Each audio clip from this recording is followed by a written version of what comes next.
Well, you left here in 93, is that true? 93, I went to NBC, and actually originally for another show that was on for a short period of time, and that all rolled into Dateline a year later. Interesting, because I remember you on Channel 4. You were great there, and I remember thinking that was a loss for Detroit, you moving on to New York, but then I thought they found a star.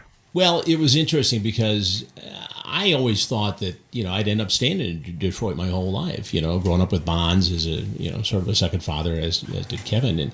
And 3 years at Channel 7 and 5 years at Channel 4. And this opportunity came. I really thought I'd go away for 2 years and come back. And just one thing led to another. And now turned into Dateline, and Dateline turned into everything else that I'm doing today. And so it's 26 years later. It's amazing. It is amazing. So take me on the path of how To Catch a Predator came around. Whose idea was it?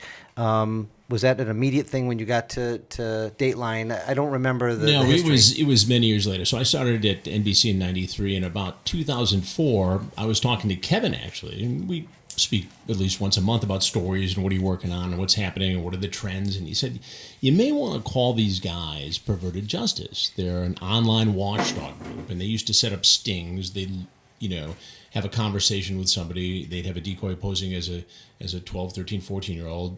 They would catch a guy trying to solicit who he thought was a child. They'd post it on their website, and we got talking, and I talked to them, and I pitched it for a Dateline story, thinking that if we could use our hidden cameras and our ability to, wire a house and sit on it, that it could be pretty compelling. But honestly, Mike, I didn't know it was going to happen. So this was your idea? So we did. Kevin's idea. We did it. We did it here. I did the story here locally. It wasn't called To Catch a Predator. We called it something Online Predators or something. And we set up a home in Birmingham with cameras. And we had this unit, Perverted Justice, who did this kind of thing anyway. That's just what they did. They would catch these people and they'd put it online. So we teamed up with them to do a news story on it, and they started looking for people locally here in the Detroit area, and they found them. They'd come to the door, they'd show up with their Twinkies or whatever we asked them to bring them, and I'd run down the street chasing them. They'd drive off in their cars, they'd fly away. We didn't have the police involved arresting them or anything. We were just kind of figuring it out. And I said, Chris, this is unbelievable. How many people respond to this thing? What happens when they show up? It's just unbelievable television. And I said, you really should look into it and take a look at it. It was very successful here. We ended up doing it 4 times, which is a ton for local TV. Yeah, You just don't. It's a big project. Yeah, huge project. Exactly. But I thought the first time we did it in Long Island that, what if nobody shows up? Honestly, we had Perverted Justice there posing as kids.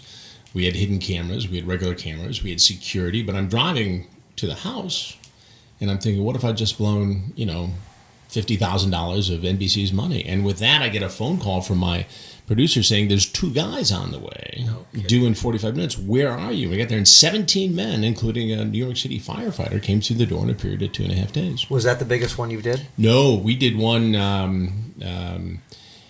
2 investigations after that in Riverside County, California. 51 men showed up in 3 days. So as I was preparing for this interview, I watched it, and I didn't realize that there were so many people per house. Mm-hmm. So one was 11, I saw, this one 13, this one 51. I mean, those are unbelievable numbers. So how did you space them apart?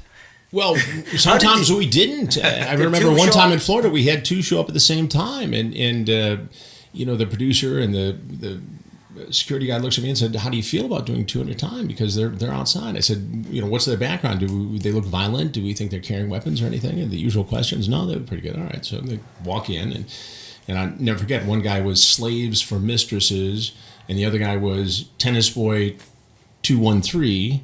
And I introduced them to each other. And one guy knew what the deal was. He recognized me. And the other guy did not. And he looks over and says, do you know that when he's through with us, we are so... It was amazing. It was in Flagler Beach, Florida. You also caught one guy like twice, right? Like he came to 2 different sting houses. Well, we had one guy who showed up in Riverside. And... I could see that he had had some sort of surgery on the side of his head. There was a cutout scar, and he wasn't the sharpest fellow, or appeared to be. And so he didn't have a major role in that particular investigation because we had so many other guys anyway. And then less than a month later, we're in Long Beach, a couple hours away, and this guy is online again. And he says in the transcript, he says, I can't come on Friday. I've got a court date. Well, the court date was from the Riverside investigation. So he shows up on a Saturday night. Then we get into his background. And this was fairly early on in the series. So we were just realizing how to find out about these guys more before they arrived, which is the key to this. And we realized that he had done a year in jail for a violent attack. I said, well, all bets are off. I don't care whether he's got a scar on his head or not. He's making the movie. And we, caught him in that sting.